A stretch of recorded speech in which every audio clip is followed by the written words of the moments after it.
কাটাখাল নদীর বাঁধে কালরূপ, উত্তাল প্রতিবাদ হাইলাকান্দিতে। কাটাখাল নদীর ভাঙন তীব্র রূপ ধারণ করেছে হাইলাকান্দি জেলার পালাইছড়া গ্রামে।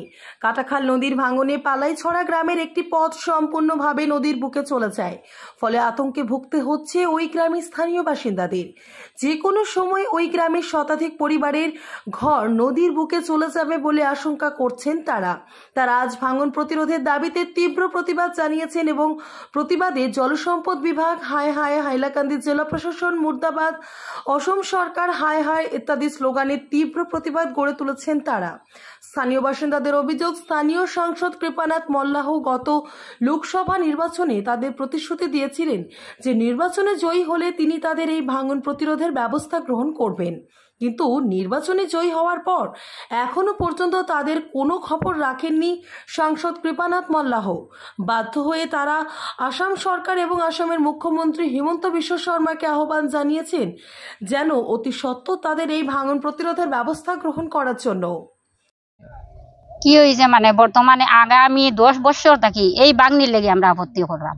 আপত্তি এটা হইলো পালাইছড়া পার্ট ওয়ান আপত্তি করলাম, করতে করতে করতে করতে এমন যে জায়গাত খাড়া হয়েছে আইয়া, এখন যে আমরা রোয়ার মতো কোনো অবস্থায় নাই।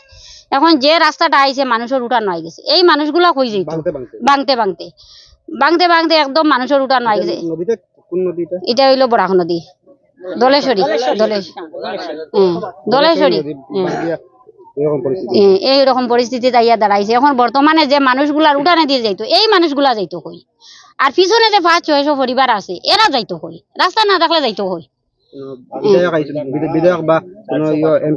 না কেউ আইছে না, না কেউ আইছে না। এক মানে ও গত ইলেকশনের আগে এমপি আইয়া মানে কৃপানাথ মালা আইনে ইয়া দেখিয়া কইলা শিলান্যাস করিলেই বা শিলান্যাস করতা কইয়া তাই মাটিটা মাফিয়া হইয়া নিছুন। আর পরে থেকে তাম কোনো দেখা নাই। আর সরকারের কাছে কি দাবি নিবা আপনারা?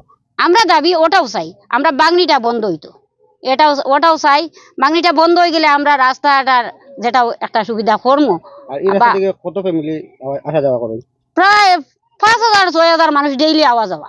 এখন বর্তমানে যে স্কুল কলেজে যাইতে ছাত্র, তারারও ভবিষ্যৎ নষ্ট হইতেছে। ডরাইয়া বাগনির দিকে স্কুল বন্ধ, কলেজ বন্ধ, কেউ চাকরিয়ান আছে, অফিস বন্ধ। ও মানুষগুলা যাইতো কই? যাইবার তো জায়গা নাই। সবও গরিব মানুষ, কেউ আছে চাকরি, কেউর চাকরি নাই, গরিব মানুষ, দিন মজুরি মানুষ, এই মানুষগুলা যাইতো কই? এখন যে শরণার্থীর মতো এখন যে রাস্তা ভাঙতে ভাঙতে এই নদী ভাঙতে ভাঙতে ভাঙতে মানুষের উঠান আইছে, এই মানুষগুলা যাইতো। এই মানুষগুলার তো দুর্গতি, পিছনের মানুষগুলারও দুর্গতি।